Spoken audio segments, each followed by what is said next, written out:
បាទសូមជម្រាបសួរពុកម៉ែបងប្អូនយើងទាំងអស់គ្នាហ្នឹងហើយថ្ងៃនេះគឺយើងមកមើលកូនកង្កែបរបស់យើងទៀតបាទហើយថ្ងៃនេះដែរខ្ញុំមានចំណេះដឹងខ្លះទាក់ទងនឹងបងប្អូនយើងដែលថ្មីណាបាទដែលមានចំណាប់អារម្មណ៍នៅក្នុងការចិញ្ចឹមហើយអត់ដឹងថាចិញ្ចឹមហ្នឹងគឺយើងត្រូវធ្វើបែបម៉េចដើម្បីឲ្យចិញ្ចឹមទៅទទួលបានផលល្អអញ្ចឹងណាបាទអញ្ចឹងការចិញ្ចឹមសំខាន់គឺតាក់ទងទៅនឹងរឿងពូជរឿងទ្រុងការដាក់ចំណីការថែទាំតែចំណុចសំខាន់មួយទៀតដែលបងប្អូនយើងតែងតែមើលរំលងគឺការដាក់កម្ពស់ទឹកបាទការដាក់កម្ពស់ទឹកនេះគឺសំខាន់ណាស់បើសិនជាបងប្អូនយើងដាក់ទឹកច្រើនអាចធ្វើឲ្យកង្កែបយើងហើមពោះដោយទឹកជ្រៅខាងណោះអញ្ចឹងគឺវាអត់ទៅនៅទេបងប្អូនណាបងប្អូនខ្លះខ្ញុំតែងតែឃើញបងប្អូនខ្លះដែលដាក់ចិញ្ចឹមថ្មីគឺដាក់ទឹកឡើងច្រើនបាទមកទឹកអីពីទឹកអីចឹងណាពួកអីដោយសារមូលហេតុថាយើងយកឃើញថាកង្កែប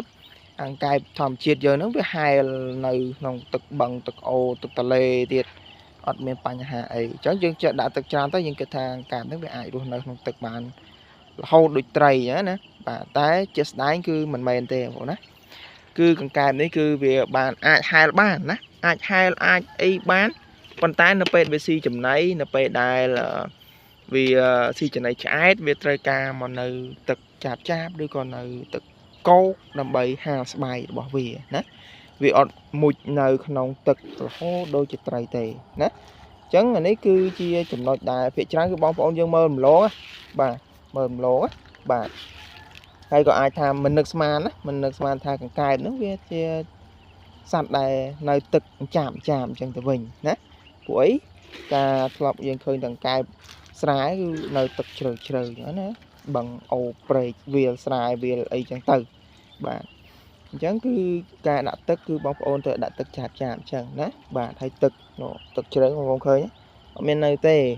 បើសិនយើងចង់ដាក់ហ្នឹងតដាក់ស្នោណាចូលបដែតប៉ាបឲ្យវានៅអញ្ចឹងជំរើសល្អបំផុតគឺទឹកប្រហែលជាមួយថ្នាំងដៃសម្រាប់បងប្អូនដែលយើងតែទឹកទិញកូនទៅដាក់លើកដំបូងឬក៏លើកច្រើនដងហើយក៏ដោយគឺយើងដាក់ទឹកតែមួយថ្នាំងដៃទេណាมันអាចលើមួយថ្នាំងដៃឬក៏អាចមួយថ្នាំងឬពីរថ្នាំងតែมันអាចលើចូលមួយចង្អុលដៃចូល3ថ្នាំងអីគឺវាហែលពេញហ្នឹងអត់សូវស៊ីចំណីទេបងប្អូនទាំងកែបដឹកទៅនេះកំពុងហត់ផងទៅដល់ឲ្យគ្នាហែលទឹកទៀតហត់ទៀតផឹកទឹកច្រើនហើមពោះបដ ாய் បាទខ្ញុំនិយាយអញ្ចឹងបងប្អូនថាកែបនៅក្នុងទឹកហ្នឹងកែបណាជាហើមពោះកែបនៅពេលដែលវាជាសត្វមួយដែលថាមានជំងឺគឺ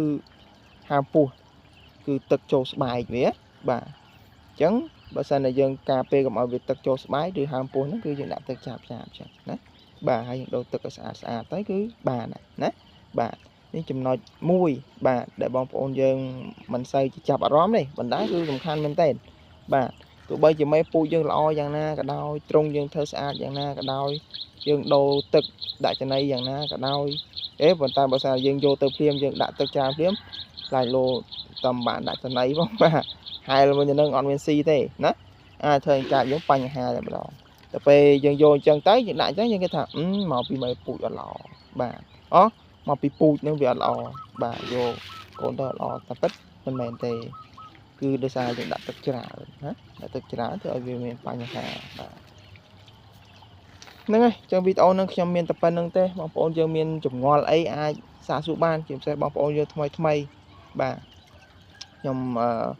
គេថាបងប្អូនយើងថ្មីគាត់ចង់ចិញ្ចឹមប៉ុន្តែ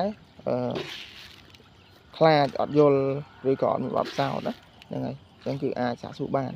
ដើម្បីយើងដាក់ចិញ្ចឹមព្រោះសត្វនេះវាជាសត្វដែលងាយចិញ្ចឹមជាងគេហីបាទព្រោះអត់មានត្រូវការវ៉ាក់សាំងមានត្រូវការថ្នាំអត់ត្រូវការអីច្រើនទេហ្នឹងណាបាទចឹងហើយទីផ្សារក៏ល្អណាបាទនឹងចឹងអរគុណច្រើនបងប្អូនណាជួបគ្នាវីដេអូក្រោយបាទ